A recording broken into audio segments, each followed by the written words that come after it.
ನಮೋ ಅರಹಂತಾಣಂ ನಮೋ ಸಿದ್ಧಾಣಂ ನಮೋ ಆಯಿರ್ಯಾಣಂ ನಮೋ ಉವಜ್ಜಾಯಾಣಂ ನಮೋ ಲೋಯೇ ಸವ್ವಸಾಹೋಣಂ.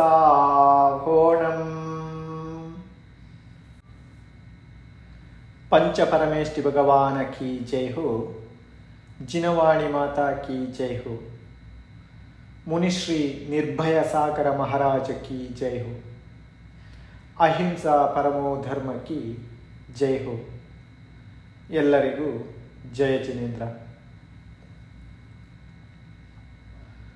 ರಾತ್ರಿ ಭೋಜನ ತ್ಯಾಗ ಒಂದು ವೈಜ್ಞಾನಿಕ ದೃಷ್ಟಿ. ಇದರ ಲೇಖಕರು ಮುನಿಶ್ರೀ ನಿರ್ಭಯ ಸಾಗರ ಮಹಾರಾಜರು. ಈ ಕೃತಿಯಿಂದ ನಾವು ಜೈನ ಧರ್ಮದ ದೃಷ್ಟಿಯಲ್ಲಿ ಭೋಜನದ ಬಗ್ಗೆ ತಿಳಿಯುತ್ತಾ ಇದ್ದೆವು. ಈಗ ಅದರ ಮುಂದುವರೆದ ಭಾಗದಲ್ಲಿ ಆಚಾರ್ಯ ಶ್ರೀ ಅಮಿತಗತಿ ಮಹಾರಾಜರು ಬರೆದಿರುವ ಅಮಿತಗತಿ ಶ್ರಾವಕಾಚಾರದಲ್ಲಿ ಭೋಜನದ ಬಗ್ಗೆ ಏನೆಲ್ಲ ಬರೆದಿದ್ದಾರೆ ಎಂದು ತಿಳಿಯಲು ಪ್ರಯತ್ನ ಮಾಡೋಣ. ಯತ್ರ ರಾಕ್ಷಸ ಪಿಶಾಚ ಸಂಚಾರೋ ಯತ್ರ ಜಂತು ನಿವಾಹೋ ನಾದೃಶ್ಯತೆ ಯತ್ರ ಮುಕ್ತಮಪಿ ವಸ್ತು ಭಕ್ಷ್ಯತೆ ಯತ್ರ ಘೋರವತಿ ಮೀರಂ ವಿಜೃಂಭತೆ ಯತ್ರ ನಾಸ್ತಿ ಯತಿವರ್ಗ ಸಂಗಮೋ ಯತ್ರ ನಾಸ್ತಿ ಗುರುದೇವ ಪೂಜನಂ ಯತ್ರ ಸಂಯಮ ವಿನಾಶಿ ಭೋಜನಂ ಯತ್ರ ಸಂಸಾಜತಿ ಜೀವಭಕ್ಷಣಂ ಯತ್ರ ಸರ್ವ ಶುಭ ಕರ್ಮ ವರ್ಜನಂ ಯತ್ರ ನಾಸ್ತಿ ಗಮನಾಗಮನ ಕ್ರಿಯಾ ಯತ್ರ ದೋಷನಿಲಯೇ ದಿನಾತ್ಯಾಯೇ ಧರ್ಮ ಕರ್ಮ ಕುಶಲ ನ ಭುವಂತೆ.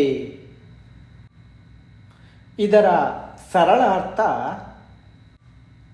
ರಾತ್ರಿಯಲ್ಲಿ ರಾಕ್ಷಸ ಭೂತ ಪಿಶಾಚಿಗಳ ಸಂಚಾರವಿರುತ್ತದೋ, ಯಾವಾಗ ಸೂಕ್ಷ್ಮ ಜಂತುಗಳ ಸಮೂಹ ಕಾಣುತ್ತದೆಯೋ, ಎಲ್ಲಿ ಸ್ಪಷ್ಟವಾಗಿ ಕಾಣಿಸದಿರುವುದರಿಂದ ತ್ಯಾಗ ಮಾಡಿರುವ ವಸ್ತುವನ್ನು ತಿಂದು ಬಿಡಬಹುದು, ಎಲ್ಲಿ ಘೋರ ಅಂಧಕಾರವಿದೆಯೋ, ಎಲ್ಲಿ ಸಾಧುಗಳ ಸಂಗಮವಿಲ್ಲವೋ, ಎಲ್ಲಿ ದೇವ ಮತ್ತು ಗುರುಗಳ ಪೂಜೆ ನಡೆಯುವುದಿಲ್ಲವೋ, ಎಲ್ಲಿ ಮಾಡಿದ ಊಟ ಸಂಯಮ ನಾಶವಾಗಿದೆಯೋ, ಎಲ್ಲಿ ಬದುಕಿರುವ ಜೀವಿಗಳನ್ನು ತಿನ್ನಬಹುದಾದಂತಹ ಪರಿಸ್ಥಿತಿ ಇದೆಯೋ, ಎಲ್ಲಿ ಎಲ್ಲ ಶುಭ ಕರ್ಮಗಳು ನಿಂತು ಹೋಗಿದೆಯೋ,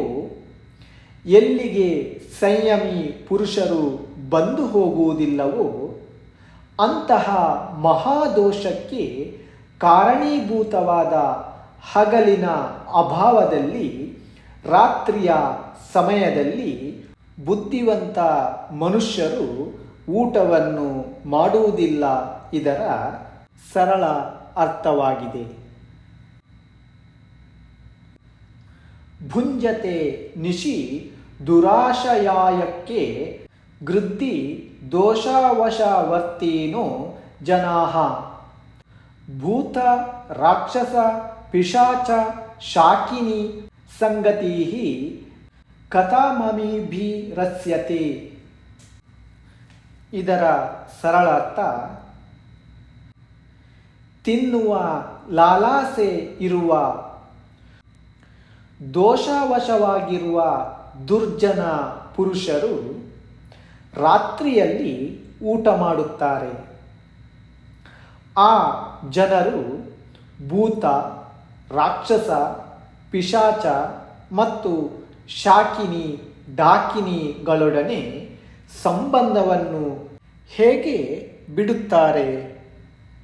ಅಂದರೆ ರಾತ್ರಿಯಲ್ಲಿ ಊಟ ಮಾಡುವವರು ಈ ರಾಕ್ಷಸ ಪಿಶಾಚಗಳೊಡನೆಯೇ ಊಟ ಮಾಡುವುದು. ಆದ್ದರಿಂದ ರಾತ್ರಿ ಊಟ ಮಾಡುವವರನ್ನು ಆ ಜಾತಿಯವರೇ ಎಂದು ತಿಳಿಯಬೇಕು ಎಂದು ಇದರ ಶ್ಲೋಕದ ಅರ್ಥವಾಗಿದೆ.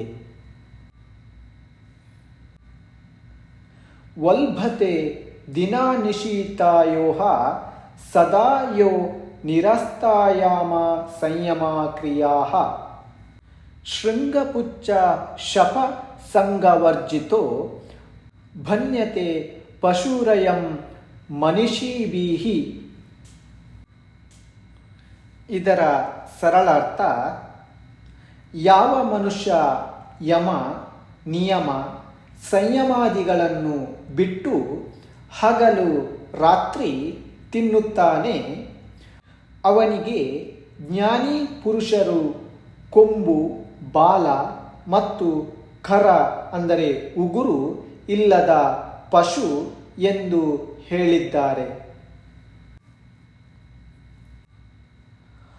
ಆಮಾನಂತಿ ದಿವಸೇಷು ಭೋಜನಂ ಯಾಮಿನೀಷು ಶಾಯನಂ ಮನೀಷಿಣಃ ಜ್ಞಾನಿ ನಾಮವರೇಷು ಜಲ್ಪನಂ ಶಾಂತಯೇ ಗುರುಷು ಪೂಜನಂ ಕೃತಂ. ಇದರ ಅರ್ಥ, ಬುದ್ಧಿವಂತರಾದ ಮನುಷ್ಯರು ಹಗಲಿನಲ್ಲಿ ಭೋಜನ, ರಾತ್ರಿಯಲ್ಲಿ ನಿದ್ದೆ. ಜ್ಞಾನಿಗಳ ಸಂಘ ದೊರೆತರೆ ಅವನೊಡನೆ ಸ್ವಲ್ಪ ಮಾತು ಮತ್ತು ಗುರುಜನರ ಪೂಜೆಗಳನ್ನು ಶಾಂತಿಯಾಗಿ ಮಾಡುತ್ತಾರೆ. ಆಚಾರ್ಯರು ರಾತ್ರಿ ಭೋಜನದ ಫಲವನ್ನು ಹೀಗೆ ಬರೆಯುತ್ತಾರೆ. ಯಾವ ಸ್ತ್ರೀ ರಾತ್ರಿಯಲ್ಲಿ ಊಟ ಮಾಡುತ್ತಾಳೆ ಅವಳು ಸತ್ತು ರಾತ್ರಿ ಭೋಜನ ಮಾಡಿದ ಪಾಪದ ಫಲವಾಗಿ ಹೆಣ್ಣು ನಾಯಿ, ಬೇಡತಿ, ಹೆಣ್ಣು ಕಪಿ, ರೋಹಿಣಿ, ಹಸು, ಸದಾ ದುಃಖಿನಿ, ಕಷ್ಟಪಡುವವಳು, ಮೀನು ಹಿಡಿಯುವವಳು, ಸಂತಾನಹೀನಳು, ನಿರ್ಧನಳು, ದುರ್ಭಾಗ್ಯಳು, ವಿಧವೆ ಆಗುತ್ತಾಳೆ.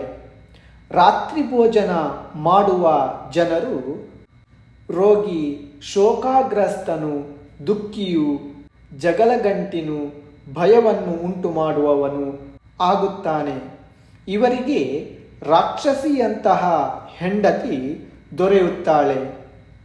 ದುಷ್ಕರ್ಮ ಮತ್ತು ಕುಸಂಸ್ಕಾರಗಳ ಉದಯದಿಂದ ಕಷ್ಟ ಪರಂಪರೆಯುಳ್ಳ ರೋಗಿಯಾದ ಹೆಣ್ಣು ಮಕ್ಕಳು ಹುಟ್ಟುತ್ತಾರೆ ಎಂದು ಆಚಾರ್ಯರು ಬರೆದಿದ್ದಾರೆ.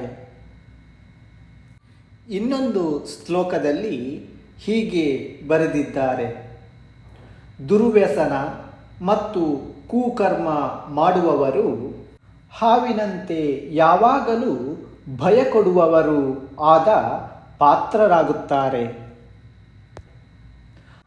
ಆ ಪಾತ್ರ ದಾನಕ್ಕೆ ಸಮಾನವಾಗಿ ನಿರಂತರ ದುಃಖವನ್ನುಂಟು ಮಾಡುವ ಕಡು ಬಡತನ ಬರುತ್ತದೆ. ಒಂದು ವೇಳೆ ಪೂರ್ವ ಪುಣ್ಯದಿಂದ ಸ್ವಲ್ಪ ಹಣ ದೊರೆತರೂ ನೀಚ ಪುರುಷನಂತೆ ಅನೇಕ ಛಿದ್ರವಿರುವುದು, ಸಂಕಟಗಳಿಂದ ತುಂಬಿರುವುದು, ಕಷ್ಟವೆಂಬ ಅಂಧಕಾರದಿಂದ ತುಂಬಿದ ಮನೆ ದೊರೆಯುತ್ತದೆ. ಯಾವಾಗಲೂ ನೀಚ ಜಾತಿ, ನೀಚ ಕುಲ ಮತ್ತು ನೀಚ ಕೆಲಸ ಮಾಡುವವರ ಸಂಗಾತಿ ಸಿಗುತ್ತದೆ. ಹಾಗೂ ಶೀಲ, ಶೌಚ, ಸಂಯಮ, ತ್ಯಾಗ, ಧರ್ಮವನ್ನು ಪಾಲನೆ ಮಾಡುವ ಬುದ್ಧಿ ಇರುವುದಿಲ್ಲ. ಈ ರೀತಿ ರಾತ್ರಿ ಭೋಜನವು ಅನೇಕ ಪ್ರಕಾರದ ರೋಗ, ಶೋಕ, ದುಃಖ, ನೋವು ಮೊದಲಾದ ಸಮಸ್ಯೆಗಳನ್ನು ನೀಡುತ್ತವೆ ಎಂದು ತಿಳಿಸಿದ್ದಾರೆ.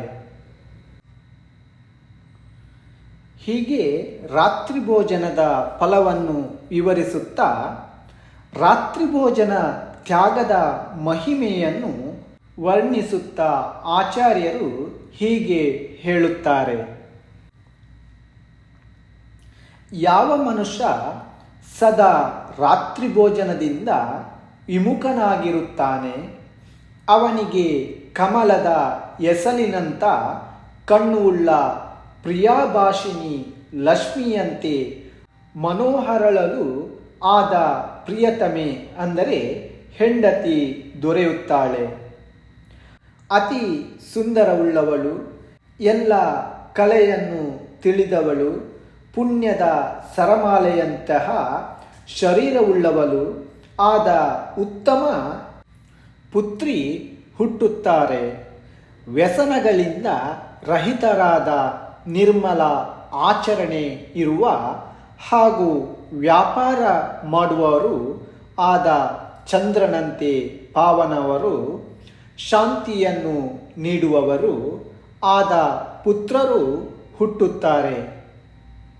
ಅಂಧಕಾರ ರಹಿತ ಉತ್ತಮ ಸಂಪತ್ತುಳ್ಳ ಇಂದ್ರನ ಅರಮನೆಯಂತೆ ಸುಂದರವಾದ ಮಂದಿರ ಅಂದರೆ ಮನೆ ದೊರೆಯುತ್ತದೆ. ಮನಸ್ಸಿನಲ್ಲಿ ಚಿಂತಿಸಿದ ವಸ್ತುಗಳನ್ನು ಕೊಡುವಂತಹ ಸ್ಥಿರವಾದ ಉತ್ತಮ ವೈಭವವು ದೊರೆಯುತ್ತದೆ.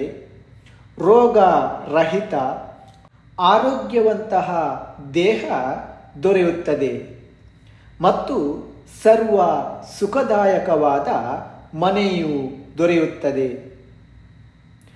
ರಾತ್ರಿ ಭೋಜನದ ತ್ಯಾಗವು ಎಲ್ಲರ ಮನೋವಾಂಛಿತ ಸಂಪದವನ್ನು ನೀಡಲು ಪ್ರವೀಣನಂತಿದೆ.